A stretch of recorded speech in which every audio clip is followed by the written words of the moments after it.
For better experience, please rotate your mobile at 90 degrees.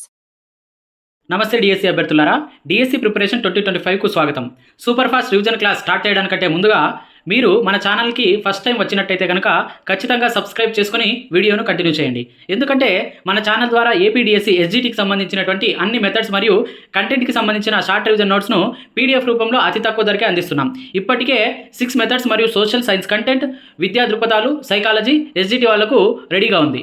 మొత్తం 10 సబ్జెక్టులు కలిపి ఒక్కొక్క సబ్జెక్టు 20 నుంచి 25 పేజీల్లో పూర్తయ్యేటట్టుగా తయారు చేశాం. మొత్తం 10 సబ్జెక్టులు కలిపి 125 పేపర్లు మాత్రమే ఉన్నాయి. ఈ పీడిఎఫ్ల ఖరీదు కూడా చాలా తక్కువ, అంటే 250కి అందుబాటులో ఉంది. అంటే ఒక్కొక్క సబ్జెక్టు 25 రూపాయలు మాత్రమే ఉన్నట్టు లెక్క. అతి తక్కువ పేజీల్లో నోట్స్ ప్రిపేర్ చేయడం వల్ల వీటి ద్వారా మీరు చాలా ఫాస్ట్గా రివిజన్ కంప్లీట్ చేయవచ్చు. రోజుకు 25 పేపర్లు కంప్లీట్ చేసినా కూడా 5 రోజుల్లో మొత్తం 10 సబ్జెక్టులను రివిజన్ చేయవచ్చు. షార్ట్ నోట్స్ పీడిఎఫ్లు ఎలా ఉంటాయి అని తెలుసుకోవాలనుకుంటే మన ఛానల్లో చాలా వీడియోస్ ఉంటాయి, ఒకసారి చూడండి.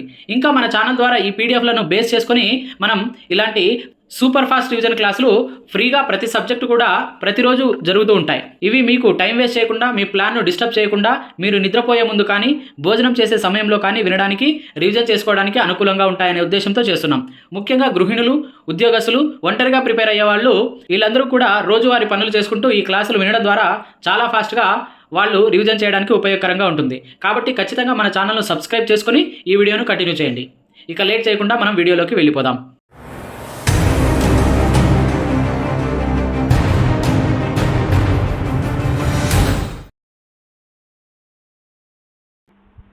ఏపీ డిఎస్సి ఎస్జిటి సిలబస్కు సంబంధించినంత వరకు ఇప్పటి వరకు ఉన్నటువంటి అకాడమీ పుస్తకాల ఆధారంగా, ఇంకా డ్రాఫ్ట్ పుస్తకాల ఆధారంగా వాటిని అనుసరించి మనము ఈ సైకాలజీ షార్ట్ రివిజన్ నోట్స్ను తయారు చేయడం జరిగింది. అయితే ఇది మొత్తం ఎన్ని పేజీల్లో ఉంటుందంటే, మొత్తం ఇది A3 సైజులో 6 పేజెస్లో మనం తయారు చేయడం జరిగిందనమాట. ఈ A3 సైజ్ అంటే మనకి పాఠశాల పుస్తకాలు ఏవైనా తీసుకున్నప్పుడు వాటి ఓపెన్ చేస్తే ఎంత సైజు ఉంటుందో అంత సైజులో ఉంటుందన్నమాట A3 పేపర్ సైజు.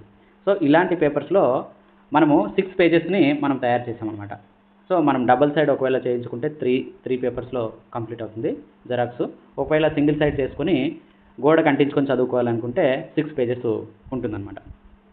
సో ఆ రకంగా మనము గోడకు అంటించుకొని రివిజన్ చేసుకునే విధంగా వీటిని తయారు చేయడం జరిగిందనమాట.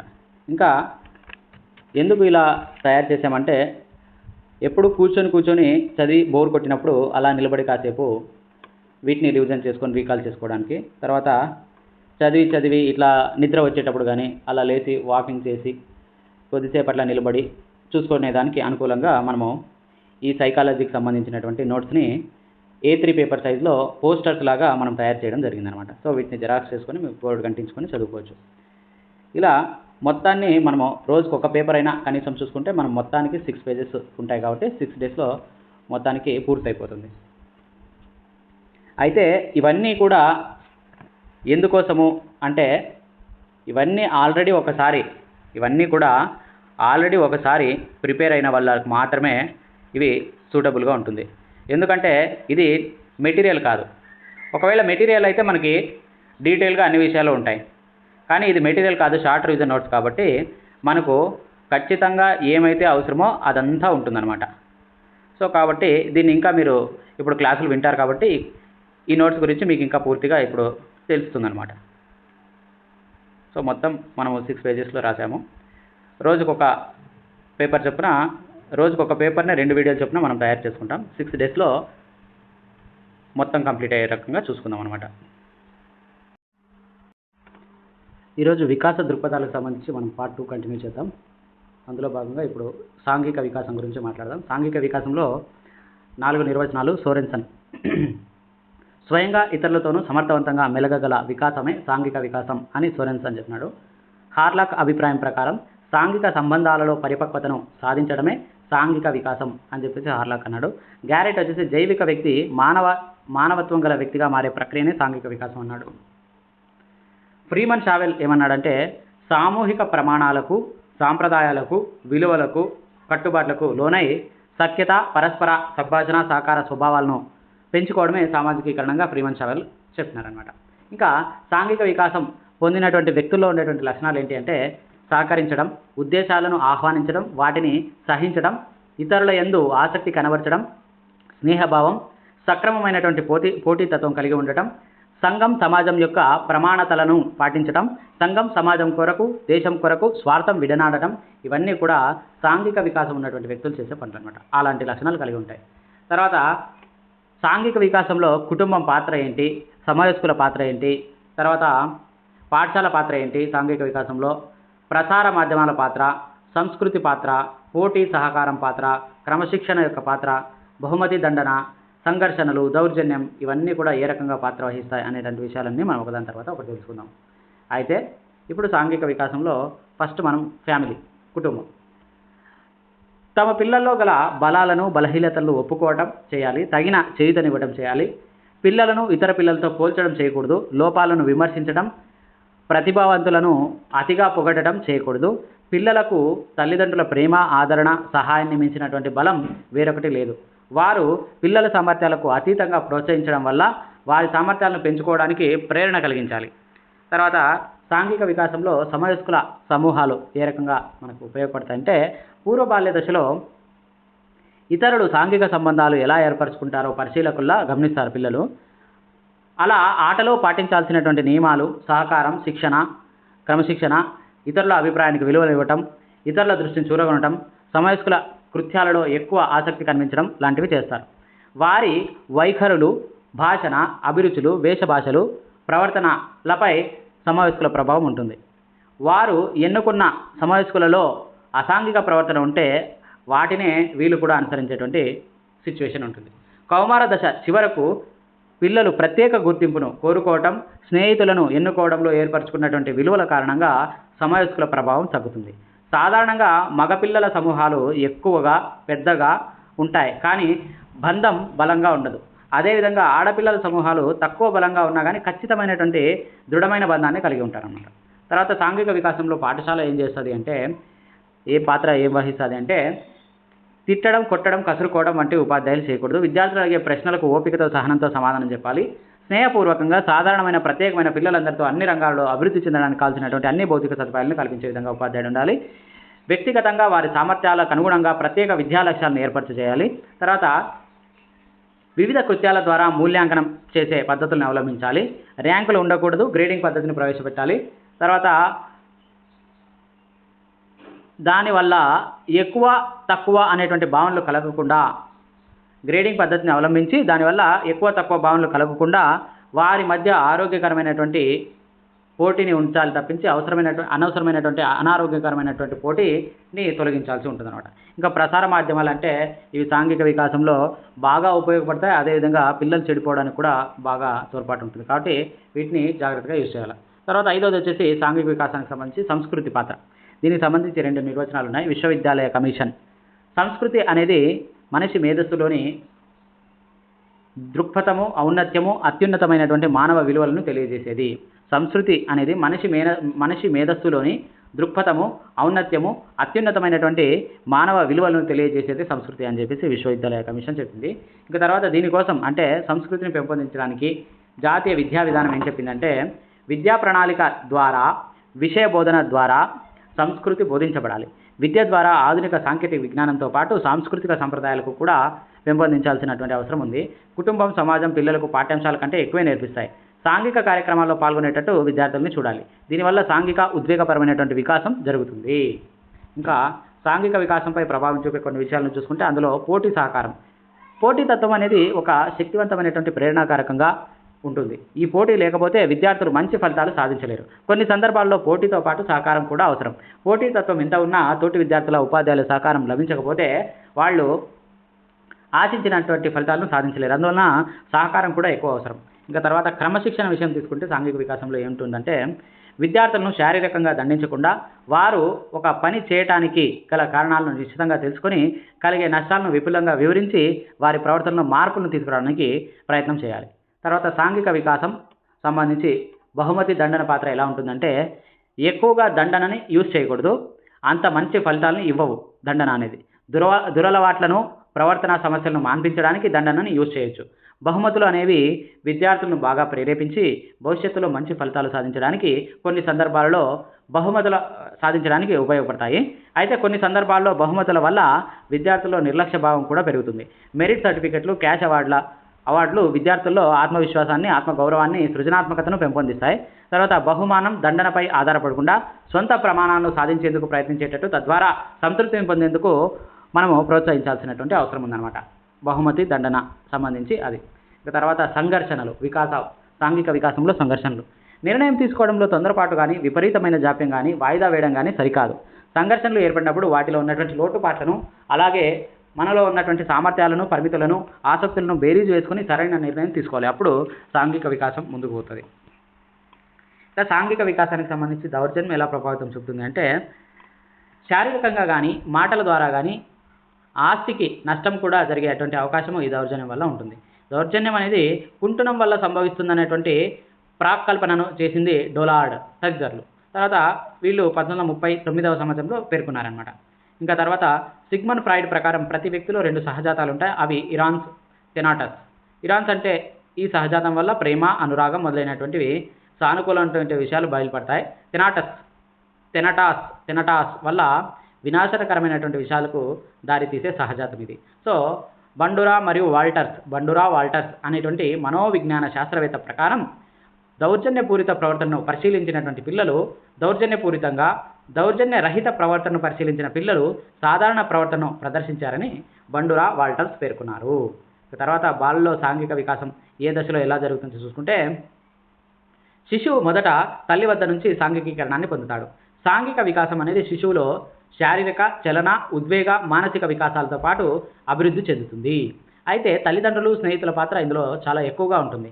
సాంఘిక వికాసం అంటే వ్యక్తులతో సంబంధాలను ఏర్పరచుకొని సహజీవనంలో పరస్పర అవగాహన, సహాయ సహకారాలు అందుకుంటూ స్వార్థ పూరితమైనటువంటి ప్రవర్తనను అధిగమించి తన అభివృద్ధి కాక సమాజ అభివృద్ధికి కూడా ఉపయోగపడే విధంగా కావలసిన సాంఘిక నైపుణ్యాలను అలవరుచుకోవడాన్ని మనం సాంఘిక వికాసంగా చెప్పుకుంటాం. తర్వాత శైశవ దశలో చూసుకుంటే సాంఘిక వికాసం అనేది, శైశవ దశలో సాంఘిక వికాసాన్ని సాంఘికీకరణం ఎంతో ప్రభావితం చేస్తుంది. సాంఘికీకరణం అనేది ఏంటంటే చుట్టూ ఉన్నటువంటి వ్యక్తులతో సర్దుబాటు లేదంటే పరస్పర సహకార స్వభావాలు అన్నిటిని తెలిపేది, అంటే వ్యక్తి యొక్క పరిచయాల పరిధిని తెలిపేది సాంఘికీకరణం. సో ఎంత ఎక్కువ సాంఘికీకరణం ఉంటే అంత ఎక్కువ సాంఘిక వికాసం జరుగుతుంది అని చెప్పొచ్చు. పుట్టినటువంటి శిశువుకు ఇల్లే ప్రపంచం కాబట్టి ఇంటి వద్దనే భవిష్యత్తు సాంఘిక ప్రవర్తనకు, వైఖరులకు పునాది ఏర్పడుతుంది. ఈ ప్రాథమిక పునాది ప్రాముఖ్యతకు 2 కారణాలున్నాయి. ఒకటి, సాంఘిక పరిస్థితుల్లో శిశువు చూపించే ప్రవర్తన వారి భావితరంలో వ్యక్తిగత సాంఘిక సర్దుబాటుపై ప్రభావం చూపుతుంది. రెండో ఇంపార్టెన్స్ ఏంటంటే, ఒకసారి ఒక ప్రవర్తనను అలవాటు పడ్డాక అది మార్చడం అసంభవం కాదు. కానీ అంటే ఇంతకుముందు అసంభవం అని చెప్పేవాళ్ళు, కానీ కొత్త అప్డేటెడ్ సిలబస్ ప్రకారం అసంభవం కాదు కానీ ప్రయత్నంతో మార్చవచ్చు. సో మిగతా వికాసాలలాగే సాంఘిక వికాసం కూడా ఖచ్చితమైనది కానప్పటికీ, అంటే ఇది సాంఘిక వికాసం చాలా ఖచ్చితంగా ఉంటుంది అని చెప్పలేమన్నమాట. ఖచ్చితమైనది కానప్పటికీ ఒక నమూనాన్ని పాటిస్తుంది. ఖచ్చితంగా జరిగింది అని చెప్పలేమన్నమాట. ఒక నమూనాన్ని పాటిస్తుంది. 6 వారాల తర్వాత ఎవరైతే తన అవసరాలను తీరుస్తారో వారిని చూసి నవ్వటం మొదటి సాంఘికీకరణ ప్రారంభాన్ని సూచిస్తుంది. శిశువు మొదటి సాంఘిక ప్రతిస్పందన అనేది పెద్దవారితోనూ, ఆ తర్వాత చిన్నపిల్లలతోనూ ఉంటుందన్నమాట. తర్వాత మొదటి సంవత్సరం పిల్లలు మంచి సమతుల్యంతో ఉంటారు కాబట్టి వారితో వ్యవహరించడం సులభంగా, ఆహ్లాదకరంగా ఉంటుంది. కానీ 2వ సంవత్సరం ప్రారంభంలో వారు చెప్పింది వినకుండా, సహకరించకుండా ఉండి వారితో వ్యవహరించడానికి కష్టంగా ఉంటుంది. అయితే శైశవ దశ పూర్తయ్యే నాటికి తిరిగి సమతుల్యంను సంతరించుకొని మళ్ళీ ఆహ్లాదకరమైనటువంటి ప్రవర్తనను కనబరుస్తారు. ఇది శైశవ దశకు సంబంధించి సాంఘిక వికాసం. తర్వాత పూర్వ బాల్య దశలో సాంఘిక వికాసం ఎలా ఉంటుందంటే, ఉత్తర బాల్య దశలో ముఠాలో సభ్యులు కావడానికి, అంటే భవిష్యత్తులో ముఠాలో సభ్యులు కావడానికి కావలసినటువంటి ట్రైనింగ్ అంతా ఈ దశలో పొందుతారనమాట. కాబట్టి దీన్ని పూర్వ ముఠా దశ అని కూడా అంటారు. తమకు పరిచయమయ్యేటువంటి వ్యక్తుల సంఖ్య పెరిగే కొద్దీ సాంఘికీకరణకు పునాది పడుతుంది. పిల్లలు ఇతర పిల్లలతో కలిసి వారి పక్కనే స్వతంత్రంగా ఆడుతూ ఉంటారు. దీనినే సమాంతర క్రీడ అని అంటారు. సమాంతర క్రీడ అనేది పిల్లలు వారి స్నేహితులతో జరిపే మొదటి సాంఘిక కృత్యం అని చెప్పవచ్చు. దీని తర్వాత వచ్చేదే సంసర్గ క్రీడ. ఇక్కడ పిల్లలు ఇతర పిల్లలు ఆడే ఆట కాకపోయినా దాని పోలిన ఆటను ఆడుతారు కాబట్టి ఇది సంసర్గ క్రీడ. దీన్ని ఇతరులతో కలిసి ఆడుతూ ఉంటారు కాబట్టి సంసర్గ క్రీడ అనేది ఇక్కడ సాంఘికీకరణకి బేసిక్ పాయింట్ అనమాట. తర్వాత వయస్సుతో పాటు సాంఘిక సంబంధాలు పెరగటం వల్ల సహకార క్రీడలో పాల్గొంటారు. ఈ విధమైన అనుభవాలతో 4 సంవత్సరాల నాటికి సహకార క్రీడలో పిల్లలు ఏం చేస్తారు అంటే ఆటలో పాటించాల్సినటువంటి నియమాలు, ఇతరుల అభిప్రాయాలకు విలువనివ్వటం, ఇతరుల దృష్టి చూరగొనటం లాంటివన్నీ కూడా నేర్చుకొని చేస్తారనమాట. ఈ దశ పూర్తయ్యేటానికి స్నేహితులు తమను అంగీకరించే ప్రవర్తనను పిల్లలు నేర్చుకుంటారు. ఈ దశలో అలవర్చుకునేటువంటి సాంఘిక ప్రవర్తనల ఆధారంగానే భవిష్యత్తులో సాంఘిక సర్దుబాటు ఆధారపడి ఉంటుంది. ఈ దశలో పిల్లలు అనుకరణ, సహకారం, జాలి, సహానుభూతి, సాంఘిక ఆమోదం, పంచుకోవటం, బంధం, సాంఘిక ఆమోదం పొందేటువంటి సాంఘిక ప్రవర్తన నమూనాలను కలిగి ఉంటారు. అదేవిధంగా వ్యతిరేకవాదం, దౌర్జన్యవాదం, అధికారతత్వం, స్వార్థం, అహం కేంద్రవాదం, విధ్వంసకం, బాలికల్లో ఒకరి పట్ల ఒకరికి విరుద్ధ ప్రతికూల అభిప్రాయం వంటి అసాంఘిక ప్రవర్తన నమూనాలను కూడా వ్యక్తపరుస్తారన్నమాట. దీనితో పాటు ఈ ప్రవర్తనలు తిరస్కరించే తీరును లేదంటే ప్రవర్తన గురించి తెలుసుకుంటారు లేదా నేర్చుకుంటారు. ఈ దశ అంతానికి బాలలు నాయకత్వ లక్షణాలను కూడా అలవర్చుకోవడం ప్రారంభమవుతాయి. నెక్స్ట్ ఉత్తర బాల్య దశలో అయితే దీన్ని ముఠా దశ అంటాము. సమవయస్కుల కృత్యాలలో ఎక్కువగా ఆసక్తి చూపిస్తారు. ఒక ముఠా సభ్యునిగా అంగీకరించబడాలనేటువంటి బలమైన కోరిక వీరికి ఉంటుంది. ఈ దశలో పిల్లలు ఆటల్లో ఎక్కువ సంతోషాన్ని, ఉత్తేజాన్ని పొందడానికి ముఠా సభ్యులతో ఉండటానికి ఇష్టపడతారు. ముఠాలోని సభ్యులు ఒకే లింగ, వయస్సు, వికాస స్థాయి, అభిరుచులు, సామర్థ్యాలు కలిగి ఉంటారు. ప్రజాస్వామిక పద్ధతి పాటించే తల్లిదండ్రుల పిల్లలనే మామూలుగా ఎక్కువగా ఇష్టపడుతూ ఉంటారు. ఈ దశలో పిల్లలు ఆటల ద్వారా నియమాలను పాటించడం లాంటి క్రమశిక్షణను, సహకార భావం వంటి విలువలను పెంపొందించుకోవడం జరుగుతుంది. ఇది సాంఘిక వికాసం గురించి. తర్వాత నెక్స్ట్ వచ్చేసి మనకి నైతిక వికాస సిద్ధాంతం. దాంట్లో భాగంగా నైతిక వికాసం గురించి మాట్లాడుకుంటాం. దాంట్లో భాగంగా కోల్బర్గ్ నైతిక వికాసం గురించి ఫస్ట్ మాట్లాడుకుంటున్నాం. హార్వర్డ్ యూనివర్సిటీకి చెందినటువంటి లారెన్స్ కోల్బర్గ్ అనేటువంటి మనోవిజ్ఞాన శాస్త్రవేత్త వివిధ నైతిక సందిగ్ధ పరిస్థితులను రూపొందించి 10 సంవత్సరాల నుంచి 16 సంవత్సరాల మధ్య వయస్సు ఉన్నటువంటి పిల్లలకిచ్చి వారి తీర్పు ఆధారంగా సంజ్ఞానాత్మక నైతిక వికాస సిద్ధాంతాన్ని ప్రతిపాదించాడు. కోల్బర్గ్ తన సిద్ధాంతంలో 3 నైతిక వికాస స్థాయిలను గుర్తించాడు. కోల్బర్గ్ తన నైతిక వికాస సిద్ధాంతంలో 3 నైతిక వికాస స్థాయిలను గుర్తించాడు. ప్రతి స్థాయిలోనూ 2 దశలు ఉంటాయి. కోల్బర్గ్ సిద్ధాంతంలోని 3 స్థాయిలు మరియు ప్రతి స్థాయిలోని 2 దశలు ఇవ్వడం జరిగింది. అవన్నీ మనం కింద చూస్తాం. సో ఇప్పుడు స్థాయి 1 ఏంటంటే పూర్వ సాంప్రదాయక నైతికత. అంటే నైతికతకే ముందే ఏముంటుంది అని, నైతికత ఏర్పడడానికి ముందు. కోల్బర్గ్ నైతిక వికాస సిద్ధాంతంలో ఇది మొదటి స్థాయి. ఈ స్థాయిలో నైతికతను భౌతిక, శారీరక శిక్షల పరంగా బాలలు అంచనా వేస్తారు. ఈ స్థాయిలో నైతికత బాహ్యంగా నియంత్రించబడుతుంది. పెద్దలు, తల్లిదండ్రులు, ఉపాధ్యాయులు, అధికారులు చెప్పే నియమాలను బాలలు పాటిస్తారు. పాటించడం వల్ల శిక్ష తగ్గుతుంది. శిక్ష పడే ప్రవర్తనలో తప్పులని భావిస్తారు. శిక్ష పడని ప్రవర్తనని ఒప్పులు అని భావిస్తారు. కాబట్టి శిక్ష పడకుండా ఉండాలంటే పెద్దలు చెప్పినటువంటి విషయాల్ని ఫాలో కావాలి అని చెప్పి అనుకుంటూ ఉంటారనమాట ఈ దశలో. అయితే ఈ స్థాయిలో మొదటి స్థాయి ఇది. ఈ స్థాయిలో మొదటి దశ, రెండవ దశ అని ఉన్నాయి. మొదటి దశ వచ్చేసి విధేయత, శిక్ష నేపథ్య నీతి. అంటే ఇది పెద్దల నుంచి ముఖ్యంగా శిక్షను తప్పించుకోవడానికి వారికి లొంగిపోయే దశ. ఈ దశలో నైతికతను శారీరక శిక్ష పరంగా అంచనా వేస్తారు. తర్వాత రెండో దశ వచ్చేసి సహజ సంతోష, సహకారి సంతోష నేపథ్య నీతి. సహకారి సంతోష నేపథ్య నీతి అంటే సహజ సంతోషము ఉంటుంది, సహకారి సంతోషము ఉంటుంది, దీనికోసం ఒప్పందము ఉంటుంది.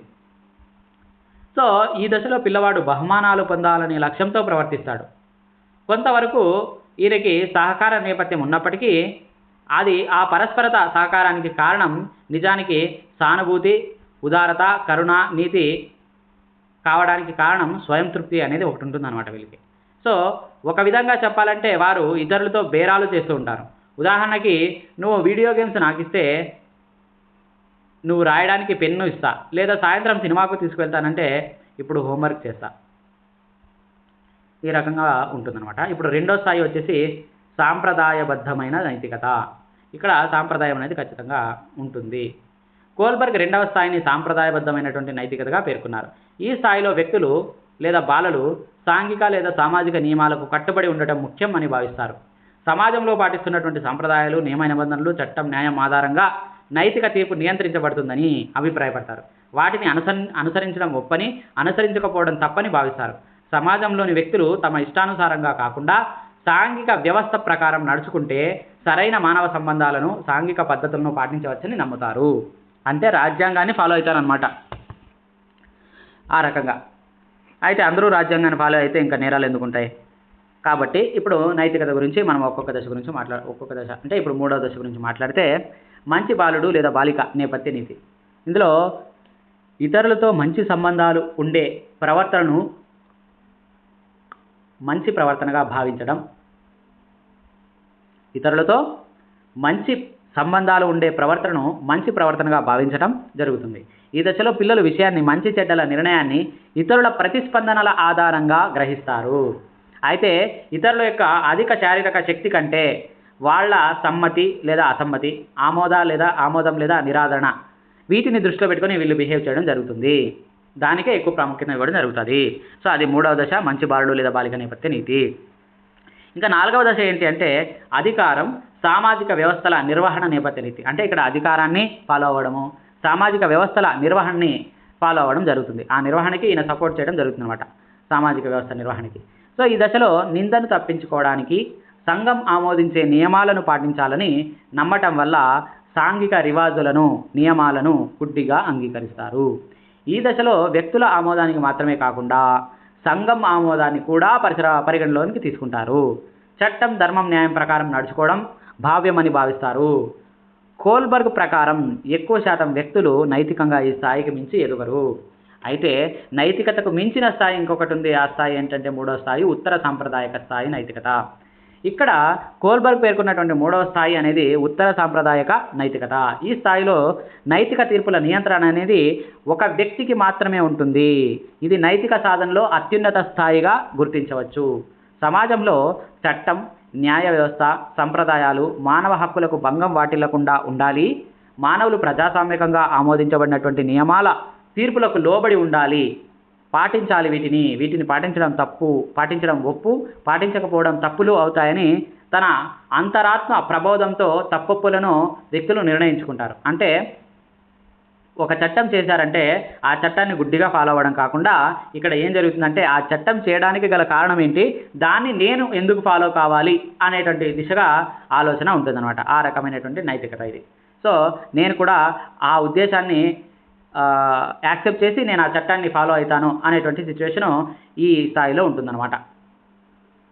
ఇది 5వ స్థాయి, 5వ దశ వ్యక్తిగత మానవ హక్కులు ప్రజాస్వామికంగా ఆమోదించబడినటువంటి చట్టనీతి. ఇప్పుడు నేను ఇంతకుముందు చెప్పినానే, చట్టాన్ని గౌరవించి ముందుకు పోయే దశ. అయితే ఎందుకు గౌరవిస్తాడు? తను పర్సనల్గా ఇంట్రాగేషన్ చేసి గమనించి అది యాక్సెప్టబుల్గా ఉంది అంటే అప్పుడు దాన్ని ఫాలో అవుతాను నేను అని అనుకోవడము 5వ దశ కిందకు వస్తుంది. ఇంతకు ముందు దశలో లేనటువంటి నైతిక నమ్మకాలలో సారళ్యత ఈ దశలో ఉంటుందన్నమాట. ఈ దశలో నైతిక సాంఘిక క్రమం ఇతరుల హక్కులను నిర్వహించడానికి అవసరమయ్యే నియమాల అనుసారంగా వ్యక్తుల మధ్య ఒప్పందం కుదిరి వారు తదనుగుణంగా ప్రవర్తించడంతో కూడుకొని ఉంటుంది. అయితే ఇవి ఒక సంఘం కుదుర్చుకున్న ఒప్పందాలు కాబట్టి సమయానుసారంగా సంఘానికి లాగమయ్యే విధంగా నియమాలను లేదా ఒప్పందాలను మార్చుకునేటువంటి సిచ్యువేషన్ కూడా ఉంటుందన్నమాట. సో ఇదంతా ఏంటి అంటే ఒక చట్టం కానీ ఒక నియమం కానీ మనం అంతా కలిసి కూర్చొని మాట్లాడుకుని ఒక చట్టం లేదా నియమం చేసుకుంటాము. ఇదంతా మనందరికీ సంబంధించింది కాబట్టి నేను కూడా ఇన్వాల్వ్ అయినాను కాబట్టి నేను దీన్ని ఫాలో అవుతాను అని అర్థం చేసుకొని ఫాలో అవ్వడమే 5వ దశ. అయితే ఇక్కడ 6వ దశ ఏంటి అంటే వ్యక్తిగత నీతి సూత్రాలు, అంతరాత్మ నీతి. ఈ దశలో వ్యక్తి ఇతరుల విమర్శల నుంచి తప్పించుకోవడానికి కాకుండా తన ఆత్మ నిరసనను తప్పించుకోవడానికి సాంఘిక ప్రమాణాలు, మనలో భాగమైనటువంటి ఆదర్శాలకు అనుగుణంగా ప్రవర్తిస్తాడు.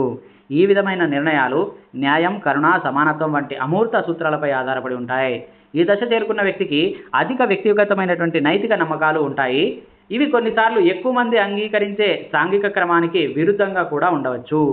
మనిషి నైతిక వికాసం అనేది అతని సంజ్ఞానాత్మక సామర్థ్యాలపై ఆధారపడతాయని కోల్బర్గ్ అభిప్రాయపడ్డాడు. అంటే నైతిక వికాసం అనేది ఎక్కడ ఆధారపడి ఉంటుందంటే సంజ్ఞానాత్మక సామర్థ్యాల అభివృద్ధిపై ఆధారపడి ఉంటుందని అభిప్రాయపడ్డాడు.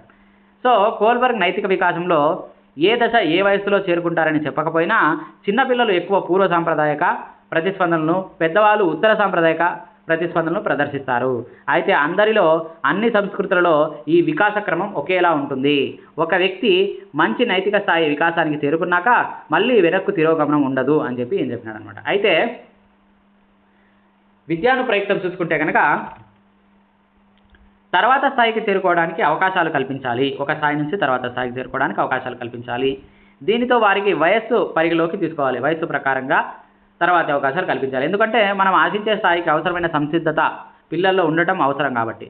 నైతిక వికాసం పిల్లల సంజ్ఞానాత్మక వికాసంపై ఆధారపడి ఉంటుంది కాబట్టి సంజ్ఞానాత్మక శక్తులను మెరుగుపరిచే కృత్యాలను కల్పించి తద్వారా నైతిక వికాసానికి తోడ్పడాలి. అంటే ఫస్ట్ సంజ్ఞానాత్మక వికాసాన్ని కల్పిస్తే ఆటోమేటిక్గా నైతిక వికాసం మనము కల్పించడానికి ఈజీ అవుతుంది అని నా అభిప్రాయం.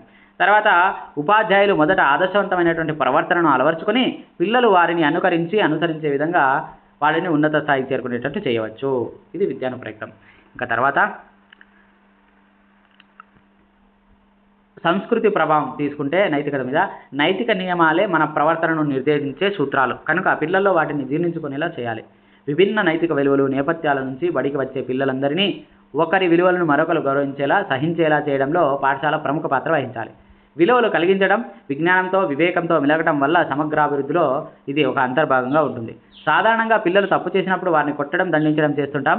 మరికొన్ని సందర్భాల్లో టీవీ చూడకుండా చేయడం భోజనం లేకుండా చేయడం వంటి వాటిని చేస్తే కనుక అది పిల్లల నైతిక వికాసంపై తీవ్ర ప్రభావాన్ని చూపుతుంది. అందువలన తల్లిదండ్రులు ఉపాధ్యాయులు వీలైనంత వరకు పిల్లలకు వాస్తవ పరిస్థితులు తెలియజేయాలి. తప్పులకు గలటువంటి కారణాలను అన్వేషించాలి. వాటి పర్యవసానాలను వివరించి వారికి నచ్చజెప్పడం చేయాలి. అదే మంచిది. సో నైతిక విలువల ప్రాముఖ్యతను గురించి కూడా తెలియజేయడం మంచిది. తూర్పు ఆసియా దేశాలకు సంబంధించినటువంటి వ్యక్తులు వారు ఒక సమాజానికి చెందిన వారుగా వ్యక్తుల మధ్య సంబంధాలు కలిగి అంటే ఎక్కువ సంబంధాలు కలిగి ఇతర వ్యక్తుల పట్ల వారి సంక్షేమం పట్ల నైతిక బాధ్యత కలిగేలా వ్యవహరిస్తారు. కానీ పశ్చిమ దేశాలకు చెందినటువంటి ప్రజలకు వైయక్తిక జీవితానికి ఎక్కువ ప్రాధాన్యతనిచ్చి స్వతంత్రంగా ఉండి వారి పట్ల మాత్రమే శ్రద్ధ వహించగలిగిన విధంగా ఉంటారు. కాబట్టి తూర్పు దేశాల ప్రజలు వారికంటే కూడా ఇతరుల పట్ల శ్రద్ధ వహించగలరు. ఇంకా నైతికత గురించి చూసుకుంటే నైతికత వివేచనంలో సాంస్కృతిక భేదాలు ఉంటాయని కూడా మనం పై ఉదాహరణ ద్వారా చెప్పవచ్చు. దాని ఆ రకంగానే అధ్యయనాలు కూడా నిరూపిస్తున్నాయి. ఇటీవల ఒక పరిశోధనలో అమెరికా మరియు చైనాకు చెందిన పిల్లల్లో నైతిక వివేచనంలో వైవిధ్యాలు ఉన్నట్టు కనుగొన్నారు. ఇక తర్వాత నైతిక వికాసం ఏ దశలో ఎలా ఉంటుంది అంటే నైతిక వికాసం అనేది శైశవ దశలో నైతిక విలువలు కానీ అంతరాత్మ కానీ ఉండదు. కాబట్టి అనైతికంగా ఉంటారు. వారి ప్రవర్తన ఎటువంటి నైతిక ప్రమాణాలపై ఆధారపడదు. ప్రజ్ఞాపరంగా తక్కువ వికాసం చెంది ఉండటం వల్ల శిశువు ఏది తనకు ఆనందాన్ని ఇస్తే అది సరైనదిగా, కష్టాన్ని ఇచ్చేది తప్పుగా భావిస్తారు. ఏది సరైనది ఏది తప్పో తెలియకపోవడం వల్ల వారికి నేరం చేశామన్నటువంటి భావన ఉండదు. అంటే శిశువు నైతిక విలువలు కేవలం తన సొంత ఆనందానికి లేదా బాధకు మాత్రమే పరిమితం ఉంటాయి. అయితే కాలక్రమంలో వాళ్ళ తల్లిదండ్రుల నుంచి ఇతరుల నుంచి విలువలు నేర్చుకుంటారు. నెక్స్ట్ వచ్చేసి పూర్వ బాల్యంలో నైతికత చూసుకుంటే ఇక్కడ కూడా నైతిక వికాసం తక్కువ స్థాయిలోనే ఉంటుంది. అయితే పిల్లల ప్రజ్ఞా సామర్థ్యం అమూర్త సూత్రాలను అనుప్రయుక్తం చేసి చేసిన పని తప్పో ఒప్పో తెలుసుకునే స్థాయికి ఎదుగుతారు. కాబట్టి సందర్భాన్ని బట్టి ఈ దశలోని పిల్లలు విలువలను మార్చుకుని ఉంటారు. పిల్లలు విలువలను నేర్చుకుంటారు సందర్భాన్ని బట్టి. తర్వాత స్మృతి స్థాయి కూడా తక్కువగా ఉన్నందువల్ల ఒక సందర్భంలో తప్పు అని వాదించినటువంటి పనిని వాళ్ళు మళ్ళీ తిరిగి చేయడానికి అవకాశం ఉంటుంది. సాధారణంగా దీన్ని పెద్దలు అవిధేయతంగా భావించడం జరుగుతుంది. వివేచనం కూడా ఉపయోగించకుండా నియమాలను స్వయంచాలకంగా పాటిస్తారు. ఒక పనిని తప్ప ఒప్ప అనేటువంటి దాని ఫలితం ఆధారంగా మాత్రమే నిర్దేశిస్తారు. పిల్లలు శిక్షించబడే పని తప్పు అని, పొగడ్త కానీ బహుమానం కానీ లభించే పని ఒప్పు అని అనుకుంటారు. అంతరాత్మ ఇంకా ఏర్పడినందున ఈ దశలోని పిల్లలు తప్పు చేసి దొరికిపోయినప్పుడు బాధపడతారు. కానీ శిక్ష నుంచి తప్పించుకోవడానికి వారి ప్రవర్తనను సమర్థించుకునే ప్రయత్నం కూడా చేస్తారు. ఇంకా ఉత్తర బాల్యంలో తీసుకుంటే నైతిక విలువలు బాగా వృద్ధి చెందుతాయి. సాంఘిక సమూహాలు వివిధ రకాలైన తీవ్రతలను ఆపాదిస్తాయి అనేది తెలుసుకొని ఈ జ్ఞానాన్ని నైతిక భావనలకు పెంపొందించుకోవడంలో వీరు ఉపయోగిస్తారు. ఈ దశలో తల్లిదండ్రుల నుంచి నేర్చుకున్నటువంటి ప్రకారం కాకుండా ఏది తప్పు ఏది ఒప్పు అనేది సంఘటన సందర్భం ఆధారంగా నిర్ణయిస్తారు. ఉదాహరణకు 4 సంవత్సరాల పిల్లవాడు అబద్ధం చెప్పడం తప్పు అని అంటారు. కానీ 10 సంవత్సరాల పిల్లవాడు అబద్ధం తప్పనిసరి పరిస్థితుల్లో చెప్పవచ్చు అని చెప్తాడనమాట. ఈ దశలో నైతిక నియమాలు వారి సమవయస్కులచే ప్రభావితం కాబడి ఉంటాయి. కానీ ఈ దశ పూర్తి అయ్యేసరికి పెద్దలు ఏర్పాటు చేసినటువంటి నియమాలను అనుసరించి ప్రవర్తిస్తారు. ఈ దశలో ఆత్మభావన ఏర్పడటం వల్ల వారు తప్పు చేసినప్పుడు సిగ్గు, తప్పు చేశామనేటువంటి భావన ఏర్పడుతుంది. ఈ దశాంతానికి ఇంటి దగ్గర, బడిలో చేసే చిన్న చిన్న నేరాలు కూడా ఆపేయడం జరుగుతుంది ఈ దశ చివరి నాటికి. అయితే కౌమార దశ కూడా ఇక్కడ వచ్చింది. కౌమార దశ గురించి మాట్లాడితే బాల్యంలో లాగా ప్రవర్తనని నియంత్రించే బాహ్య కారకాలు లేనప్పటికీ వారి వారి ప్రవర్తనను వారే నియంత్రించుకోవాల్సి ఉంటుంది. అయితే రాబోయే కాలంలో వయోజనుల నైతిక వ్యవస్థను ఇనుమడింపజేసుకోవడానికి ప్రస్తుతం అవసరమయ్యే ముఖ్య 3 విధులను కౌమార దశ అంతానికి వీరు సాధించాలి. అవి: 1, బాల్యంలో పరిస్థితుల అనుసారంగా ఉండేటువంటి విలువలకు బదులు సాధారణ నైతిక భావనలను ఏర్పరచుకోవడం. రెండోది వచ్చేసి ఈ భావనలను ఒక నైతిక నియమ నిబంధనలు ఏర్పరచుకోవడం. ఈ భావనలను ఒక ఖచ్చితమైనటువంటి నైతిక నిబంధనలు ఏర్పరచుకోవడం జరుగుతుంది. ఎవరి ప్రవర్తనపై వారే నియంత్రణ తెచ్చుకోవడం. ఇది 3వ పాయింట్.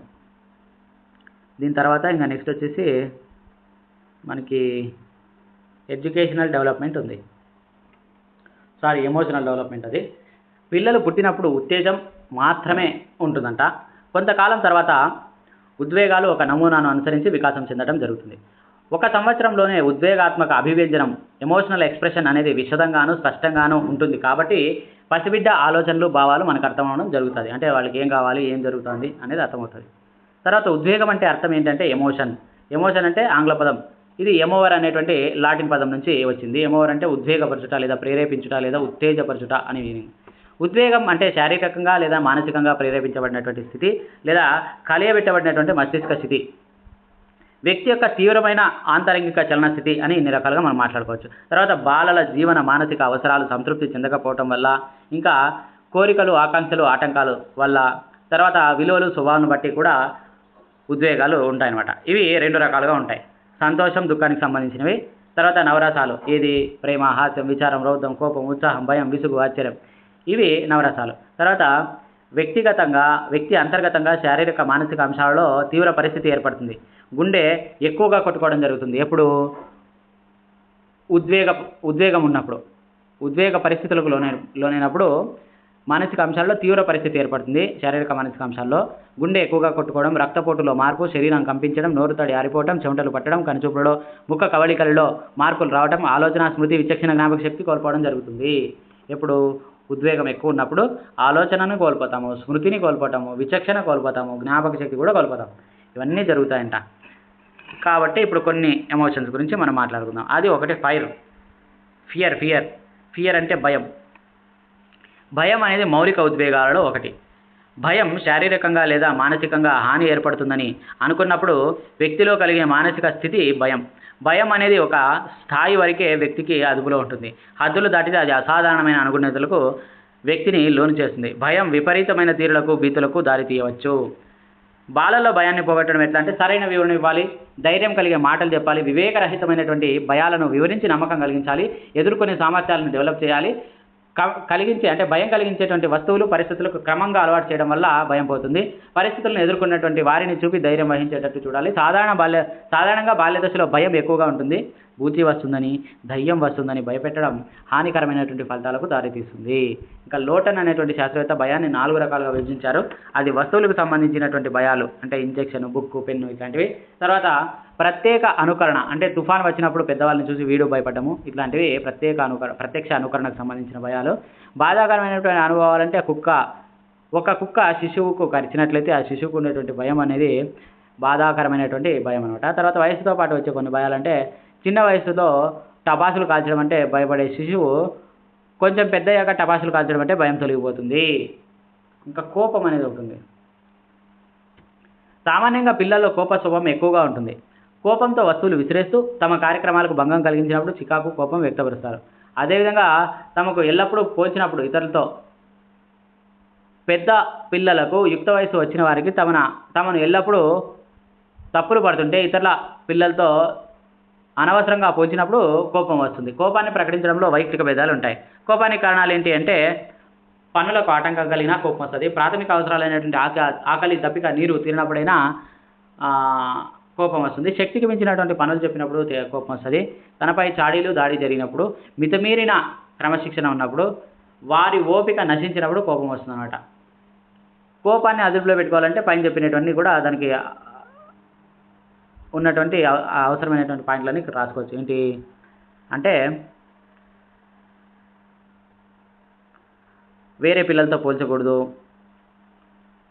ఆటంకానికి అంటే పనులకి ఆటంకం కలిగించకూడదు, అట్లా కలుపుకోకుండా ఉండాలి, చాడీలు చెప్పకూడదు ఆ పిల్లవాడి మీద. తర్వాత ఓపిక నశించుకోకుండా ఉండే విధంగా చూసుకోవాలి. ఈ రకమైనటువంటి అనమాట.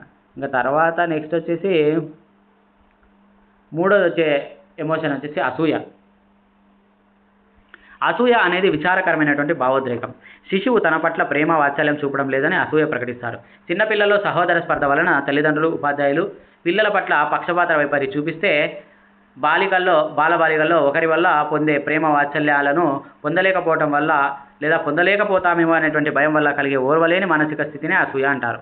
కారణాలు ఏంటి అంటే వాళ్ళలో అసూయ ద్వేషాలు తగ్గించడం ఎలా, దానికి సంబంధించి చూస్తే అసూయ ద్వేషాలను ప్రదర్శించినప్పుడు దండించడం వలన తర్వాత తగిన విధంగా వివరణ ఇవ్వటం వలన మనం వాటిని తగ్గించవచ్చు. తర్వాత బాలల మధ్య, తోబుట్టువుల మధ్య మంచి పరస్పర సంబంధాలను పెంపొందించుకోవడం వలన పెరిగే బాలల్లో తగిన మానసిక భద్రతను, మానసిక అవసరాలను తీర్చడం ఉంటుంది. తర్వాత వ్యాకులత, యాంగ్జైటీ. వ్యాకులత అనేది జరగబోయే కుంటనం వల్ల ఏర్పడుతుంది. వ్యాకులత ఏర్పడినప్పుడు వేగంగా గుండె కొట్టుకొని ఎక్కువ రక్తం కండరాలకు వెళ్ళడం, చెమట పట్టడం మొదలైనటువంటి చర్యలకు దారితీస్తుంది.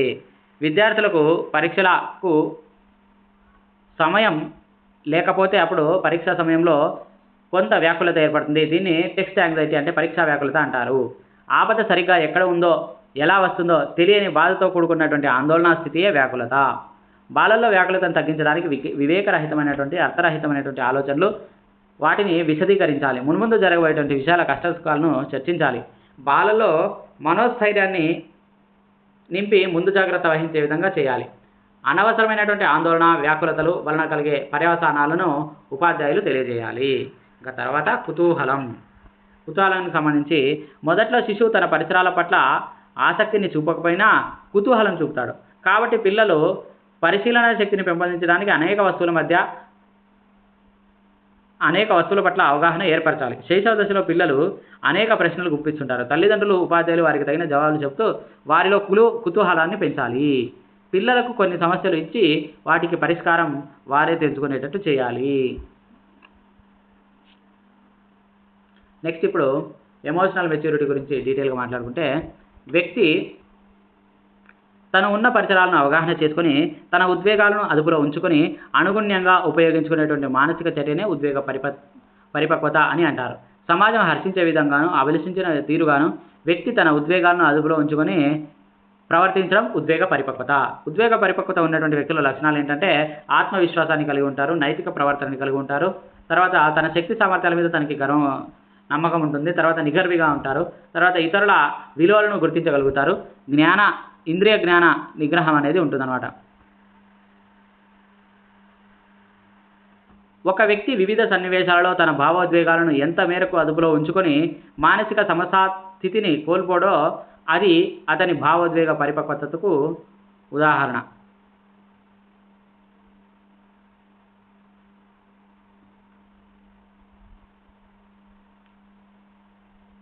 భావోద్వేగ పరిపక్వత గల వ్యక్తి సమస్యలు ఎదురైనా కూడా నిబ్బరంగా వ్యవహరించగలుగుతారు. ఇదే విధంగా భావోద్వేగ పరిపక్వత గల శిశువు స్వీయ సర్దుబాటు, కుటుంబ సర్దుబాటు, సమవయస్కుల పాఠశాల మరియు సామాజిక సర్దుబాటును కలిగి ఉంటాడు. కాలే ప్రకారం ఎవరైతే ఒత్తిడులను తట్టుకునే సామర్థ్యం కలవారో వారే భావోద్వేగ పరిపక్వత, ఎమోషనల్ మెచ్యూరిటీ కలిగిన వారు అని కూడా చెప్పారన్నమాట. ఎవరు? కాలే. తర్వాత ఉద్వేగ వికాసంలో కుటుంబం మరియు పాఠశాల పాత్ర చూసుకుంటే కనుక పిల్లలను సరైన దిశగా నడిపిస్తూ వారి ఉద్వేగం నిర్వహణను సరైన మార్గాలు చూపించాలి. పిల్లలు అసభ్యకరంగా ప్రవర్తిస్తే సరిగ్గా అర్థం చేసుకొని ఆప్యాయతో దగ్గరకు తీసుకొని అవాంఛనీయ ప్రవర్తన అధిగమించడానికి చేయూతనివ్వాలి. ప్రతికూల ఉద్వేగాలు నేర్చుకోవడానికి అవకాశాలు ఉన్నాయి కాబట్టి పిల్లల్లో ప్రతికూల ఉద్వేగాలు రేకెత్తించే సంఘటనలు జరగకుండా జాగ్రత్త పడాలి. పిల్లలు ఉద్వేగాత్మక శక్తులను ఉద్వేగాత్మక విద్య ద్వారా నిర్మాణాత్మక ప్రయోజనాల వైపుకు మళ్లించాలి. తర్వాత ఇవేగాక భటోద్యమం, స్కౌట్, ఎన్సిసి, ఎన్ఎస్ఎస్, సామాజిక సేవ, క్రీడలు, పోటీలు, మౌఖిక చిక్కు ప్రశ్నలు పోటీలు మొదలైనటువంటి వాటి వల్ల వాటి పట్ల సామర్థ్యం, అభిరుచులు కలిగించే అవకాశాలను కల్పించాలి. ఇది మొత్తం గురించి ఎమోషనల్ డెవలప్మెంట్. అయితే ఎమోషనల్ డెవలప్మెంట్కి సంబంధించి ఉద్వేగ వికాస దశలు చూసుకుంటే కనుక మనకి 3 దశలు ఉంటాయి. ఆ 3 దశల గురించి కూడా మాట్లాడుకున్నాం. సో ఇప్పుడు 3 దశల్లో మనకి ఇంట్రడక్షన్. అయిపోయింది. పిల్లలకు పెరిగే కొద్దీ ఉద్వేగాలలో కొత్తదనం రోజు రోజుకి కనబడుతూ సామాన్యీకరణాన్ని పొందడం జరుగుతుంది. పిల్లల్లో పుట్టినప్పుడు ఉండేటువంటి ఉత్తేజం క్రమంగా 3 నెలల వయసులో అది దుఃఖం, ఆనందంగా విడివడి 2 సంవత్సరాలకు భయం, కోపం, విసుగు, అసూయ, సంతోషం, ఆనందం, ఉల్లాసం, పెద్ద పట్ల ప్రేమ, పిల్లల పట్ల ప్రేమానురాగాలు ఏర్పడతాయి. 5 సంవత్సరాలకు సిగ్గు, వ్యాకులత, భయం, విసుగు, ఆశాభంగం, కోపం, ఈర్ష్య ఇలాంటివన్నీ కూడా ఏర్పడతాయి.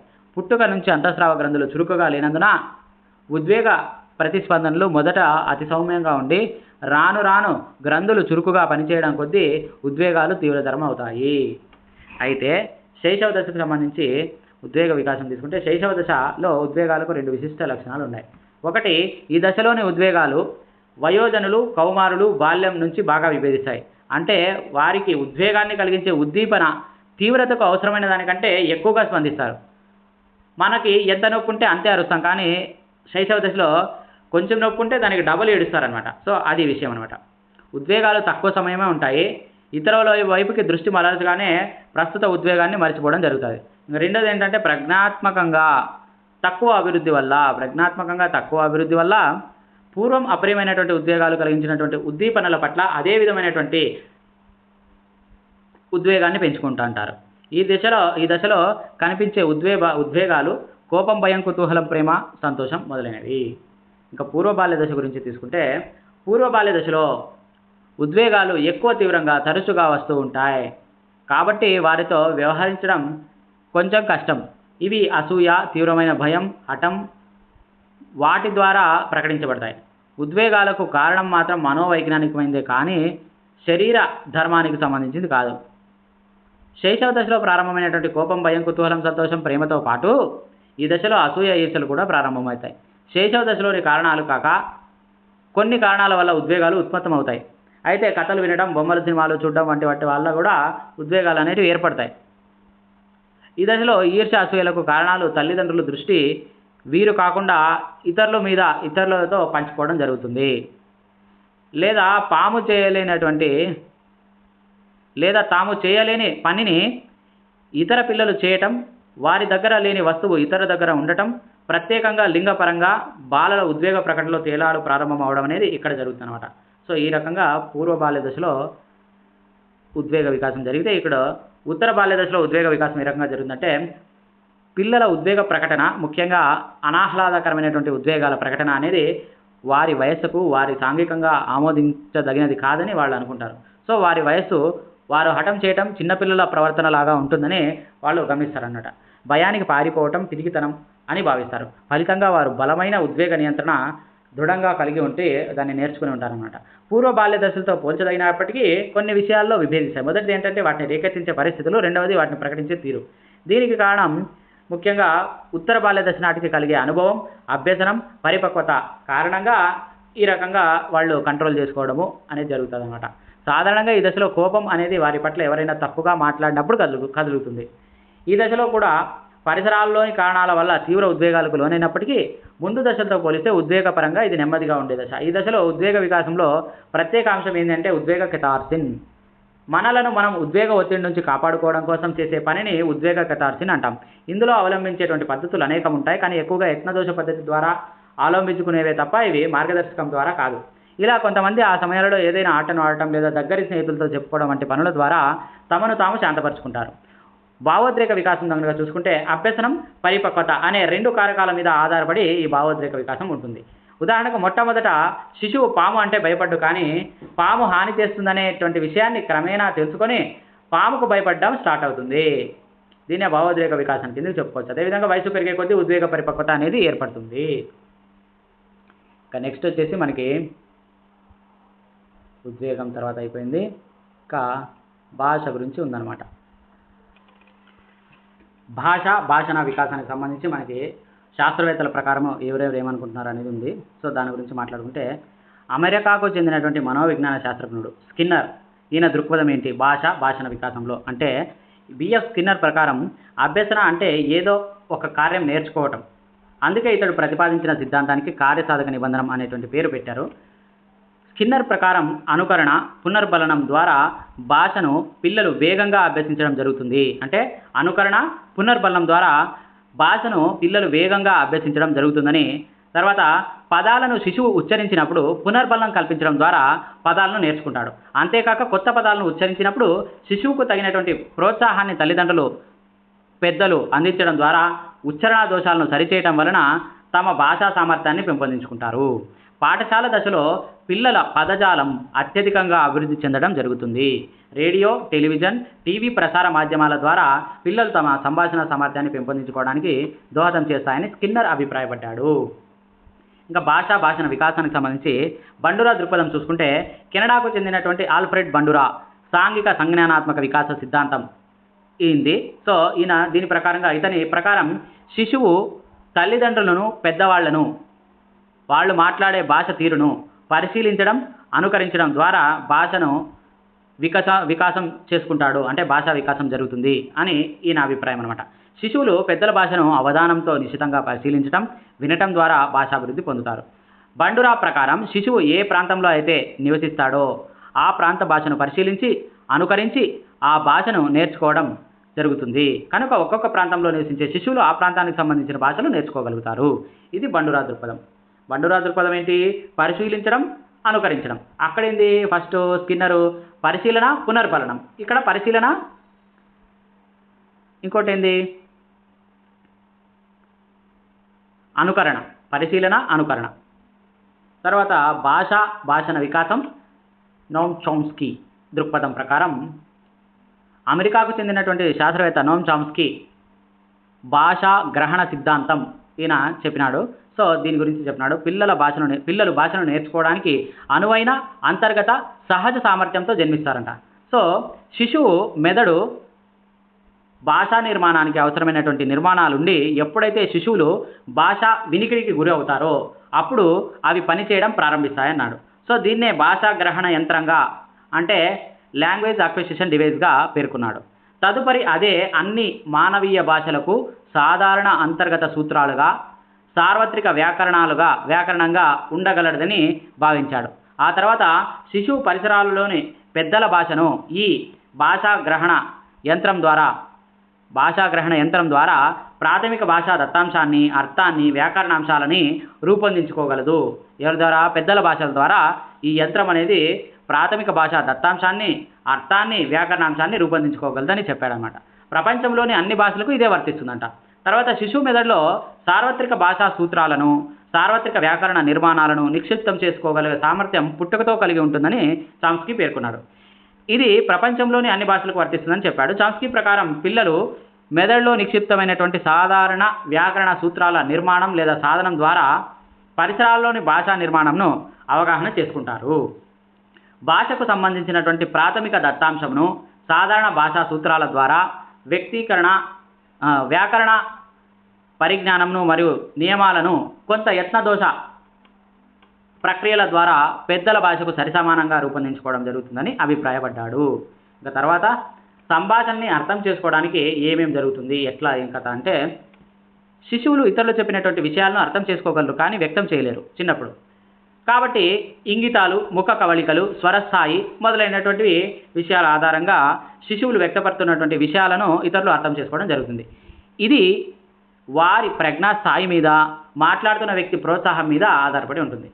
అయితే సంభాషణని అభ్యసించడం చూసుకుంటే శైశవ దశ మొదటి అర్ధభాగంలో అవయవాల అపరిపక్వత కారణంగా మాట్లాడలేడు. అందువల్ల తన అవసరాలను తెలియజేయటకు ప్రాక్ సంభాషణ రీతులను ప్రకృతి సిద్ధంగానే ఉపయోగించుకునే సామర్థ్యాన్ని కలిగి ఉంటాడు. అయితే ఈ ప్రాక్ సంభాషణ రీతులు ఏంటి అంటే ప్రాక్ సంభాషణ రీతుల్లో ఏడవటం, కేరింతలు, ఇంగితాలు, ఉద్వేగ వ్యక్తీకరణ అనేటివన్నీ ఉంటాయి. సో ఏడవటం జన్మించినటువంటి మొదటి కొద్ది నెలల వరకు ఏడవటం అనేది ఉంటుంది.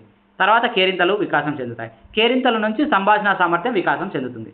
ఇప్పుడు ఏడవటం చూసుకుంటే తన అవసరాలను తెలియపరచడాన్ని ఏడ్చడం ద్వారా చేస్తాడు. సో ఏడుపు మొదటి సాంఘిక స్థాయి వ్యక్తీకరణకు సంబంధించిందనమాట. ఏడుపు స్వరస్థాయిని అనుసరించి శిశువు ఏడుపుకు గల కారణాన్ని గుర్తించవచ్చట. తర్వాత కేరింతలు నెక్స్ట్. కేరింతలు వచ్చేసి శిశువు అనేక రకాలైన శబ్దాలను చేయగలుగుతాడు. ఆ శబ్దాల నుంచి క్రమంగా మాటలు ఉచ్చరించడం జరుగుతుంది. కేరింతలు అనేటివి 6 నెలల వయసులో ప్రారంభమై అవి హల్లు, అచ్చుల కలయిక కలిగినటువంటి శబ్దాల స్రవంతి అన్నమాట. కేరింతలకు అర్థం ఉండదు. శైశవ దశ పూర్తయ్యేసరికి కేరింతలు అదృశ్యమవుతాయి. అయితే ఇంగితాలు చూసుకుంటే కనుక భాషకు బదులుగా శిశువు ఇంగితాలను ఉపయోగించడం జరుగుతుంది. కొన్ని పదాలను అభ్యసించిన తర్వాత ఆ పదాలతో ఇంగితాలను కలిపి శిశువు వాక్యాలుగా మాట్లాడడం జరుగుతుంది. శిశువు 9 నుంచి 12 నెలల వయసులో సాంప్రదాయ ఇంగితాలను, 13 నెలలకి బాయ్ బాయ్ అని చేతులు ఊపడం, ఖాళీ కప్పును నోటి దగ్గర పెట్టుకోవడం ద్వారా పాలు కావాలని సూచించడం, చేతులను చాపడం ద్వారా ఎత్తుకోమని సూచించడం వంటి ఇంగితాలను ప్రదర్శిస్తాడనమాట. ఇంకా తర్వాత ఉద్వేగాల వ్యక్తీకరణ 4వ పాయింట్.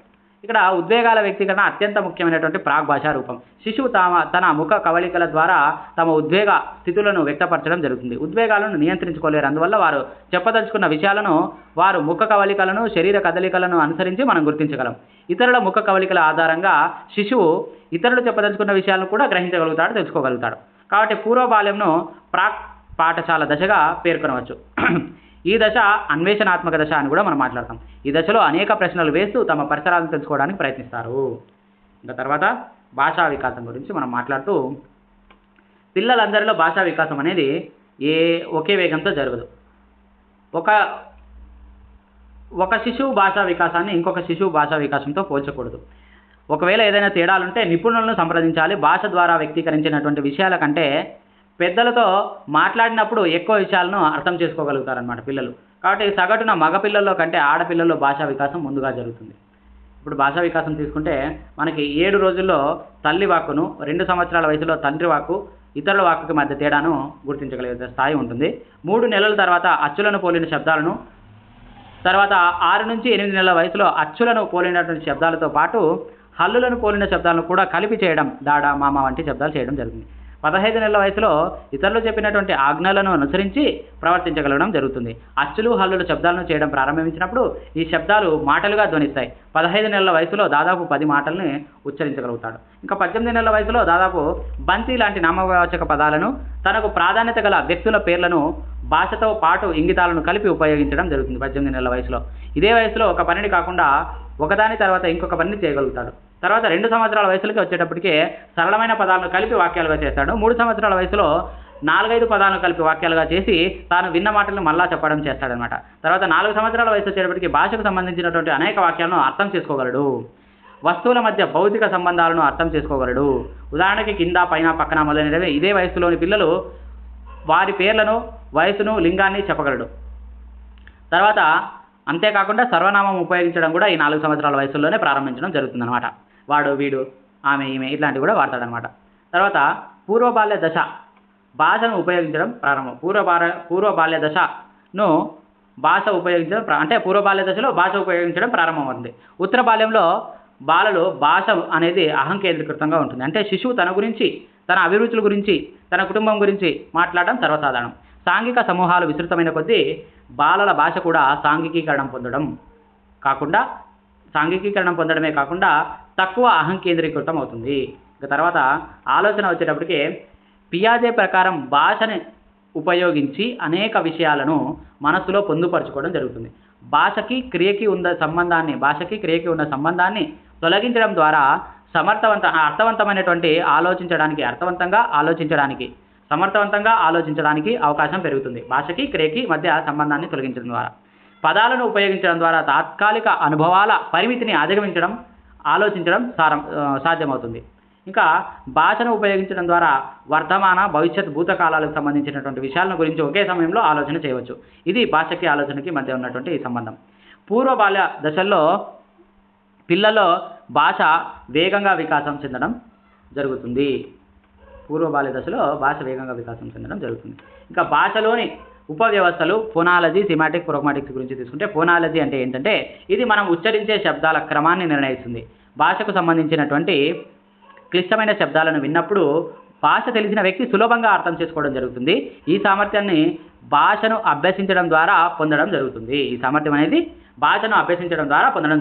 సో ఫోనాలజీ అంటే శబ్దాల క్రమాన్ని మనము ఐడెంటిఫై చేయడం జరుగుతుంది అనమాట. సిమాటిక్స్ అంటే పదాల అర్థాలను అధ్యయనం చేయడం అనమాట. పదాల సమాఖ్యను ఉపయోగించి భాషను వ్యక్తపరచడం జరుగుతుంది. పిల్లలు మొదటగా ఒక పదాన్ని ఉపయోగించినప్పుడు అదే పదాన్ని పెద్దలు ఉపయోగించినప్పుడు ఉండేటువంటి అర్థానికి సంబంధం ఉండదన్నమాట. వేల పదాల అర్థాలను అభ్యసించడం ద్వారా పూర్వ బాల్య దశలో సమర్థవంతంగా భాషను అభ్యసించడం జరుగుతుంది. అనేక పదాల అర్థాలను అభ్యసిస్తున్నప్పుడు ఆ పదాలను భిన్న విధానాల్లో కొత్తగా కలిపి అర్థాలను కూడా ఉత్పత్తి చేయగలుగుతారు. సో అది థీమాటిక్స్ అంటే అర్థాలకు సంబంధించినటువంటి అధ్యయనం. ఇంకా ప్రాగ్మాటిక్స్ అంటే ఒకే పదాన్ని కానీ ఒకే మాటను కానీ ఒకే మాటను కానీ డిఫరెంట్ సిచ్యువేషన్స్ అంటే వేరు మూడు ఉన్నప్పుడు వేరు రకంగా ఆ పదానికి అర్థం మారుతూ ఉంటుందన్నమాట. సో నిత్య జీవితంలో సందర్భాన్ని అనుసరించి పదాలను ఉపయోగించడాన్ని ప్రాగ్మాటిక్స్ అంటారు. ఒక పదం ఒక సందర్భంలో ఒక అర్థాన్ని కలిగి ఉంటే ఇంకొక సందర్భంలో ఇంకో అర్థాన్ని కలిగి ఉంటుంది. పదాలతో పాటు ఇంగితాలు, కంఠస్వరం కూడా సందర్భాన్ని బట్టి పదానికి అర్థాన్ని ఇవ్వడం జరుగుతుంది. ఇవన్నీ కూడా ప్రాగ్మాటిక్స్ కిందికి వస్తాయన్నమాట. నెక్స్ట్ బాలల్లో సంభాషణ సామర్థ్యం వికాసం ఎట్లా జరుగుతుంది అంటే